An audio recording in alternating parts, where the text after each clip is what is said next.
Him. I thought you dropped back down.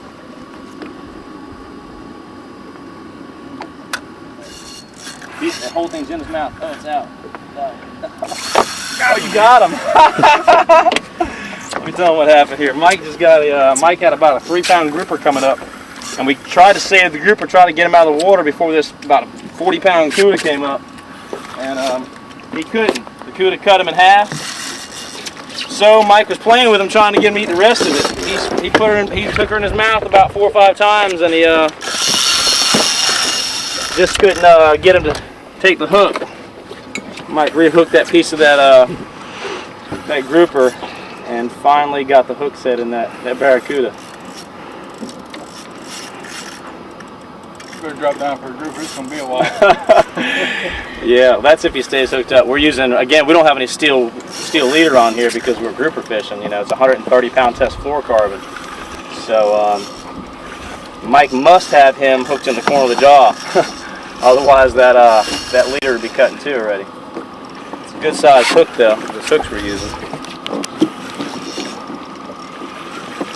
We've got that 7/0 circle hook down there, so he probably caught him in the corner of the jaw. So Mike might actually land this one. He came to eat my grouper.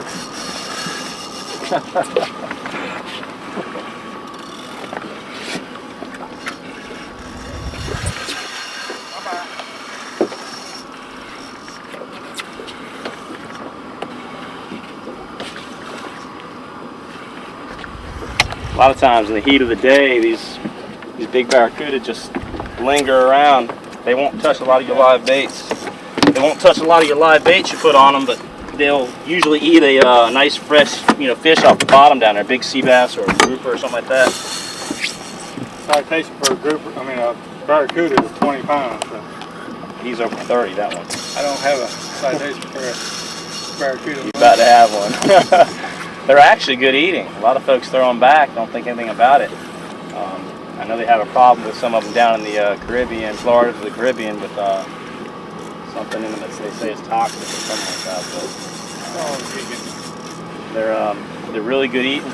They're a little smelly, but they're really nice white meat on them. There's a lot of folks around here that eat them. We certainly wouldn't waste them. We wouldn't take them in for a citation or bring them up to the top and have them die and throw them back. We'll cook them up and get them in here.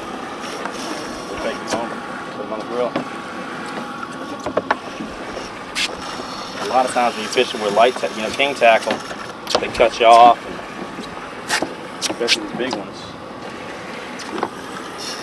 I think we've got a few boats moving in the area that I think we're hooked up with a monster king here.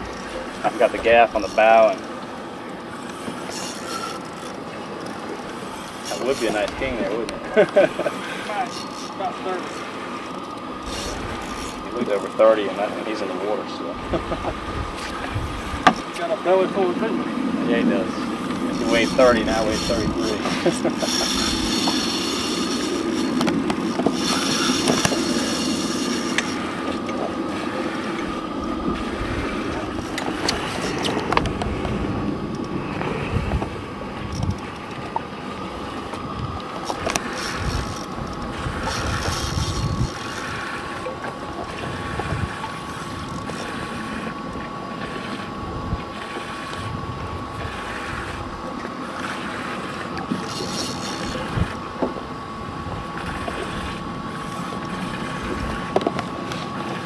Coming up. For a moment anyway. That's a monster. You might be able to play it. It's pretty big. Again, most of the time we hook a big one like this, we never get him to the top. Get a good shot on him. That's a pretty darn big barracuda.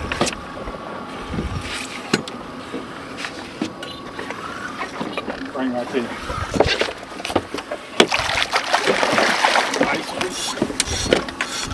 Yeah, you better go over 30.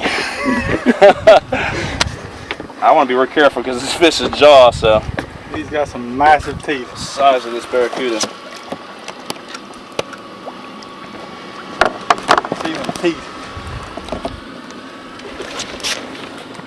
Go eat to a 20, 30 pound king and you won't even feel him hit it. It's amazing. Them cutters right here on the bottom. Them cutters. Got them on the top. These big ones, they'll just grip his prey. We use these cutters to cut through it. Let's lay him in the floor of the boat. About 35? Yeah, he's over 30 pounds. He's definitely over 30 pounds. He is about 48, 50, probably 50, or just over 50 inches long. That's a big barracuda there. I'll leave him on the gaff for a minute.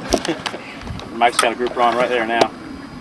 Small one again, but yeah. What we're doing, I mean, you know, if you're wondering where we're catching these fish, we're really just, if you get any live bottom sharks, and on those live bottom sharks, look for those areas. They're well-known areas all over, and we ease around and we're just finding those little 2, 3, 4 foot humps, little ledges here and there, real small things that's hard to identify unless you zoom in on your fish finder. Mike was talking about it earlier today to me.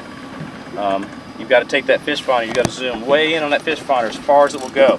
We're running Lowrance fish finder and GPS, and I know Lowrance is one of the best there on that for clarity and whatnot.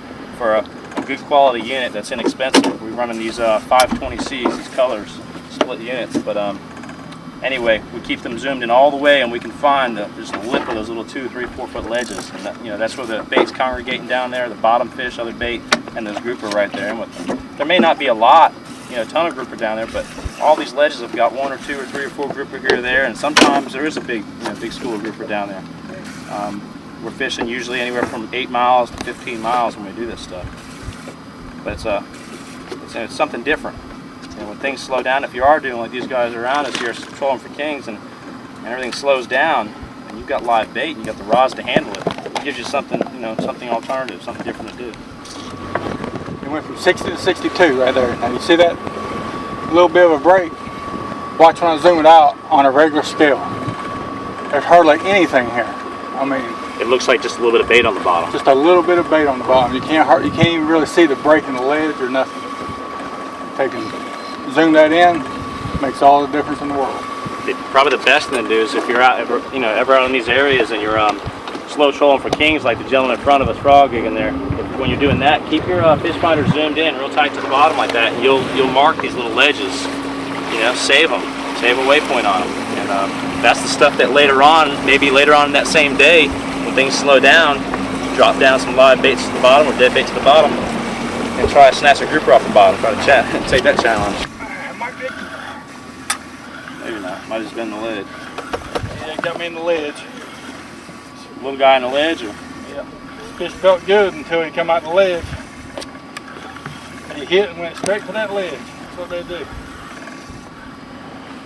Another small fish.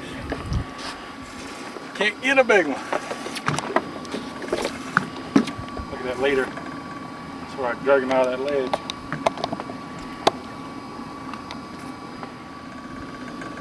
Whoa. If I didn't know any better, I'd say I had a flounder on here. Sea bass. Look, I got something just hitting mine, and there's dead weight to him. He's sitting on the bottom. Look at this flounder off the bottom. Nah, it's a little grouper. He's like a small grouper. Felt like he just hit it and went in the hole and sat there with it. Small sea bass. He's probably about 11 and a half. Size limit on sea bass this year is 12 inches. Another small grouper there. 18 incher. Pretty fish. Maybe next season will be good. Welcome to the Too Small Club. That's alright, sea bass. I don't know, wait a minute. Flounder or sea bass?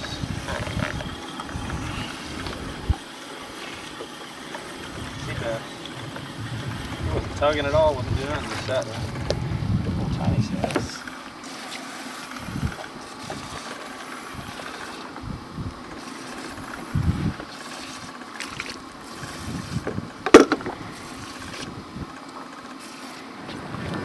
Got one?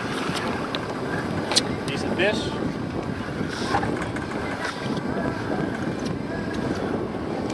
Good God, some just ate him.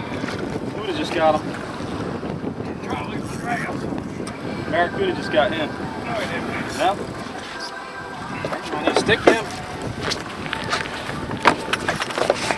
I need to stick him. That shark? Shark.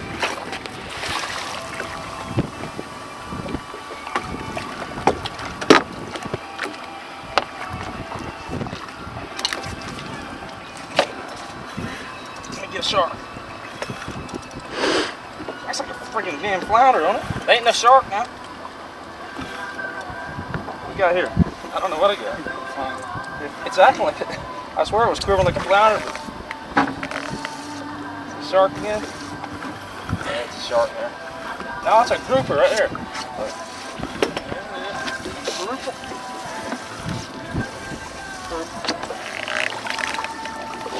Too small, I believe.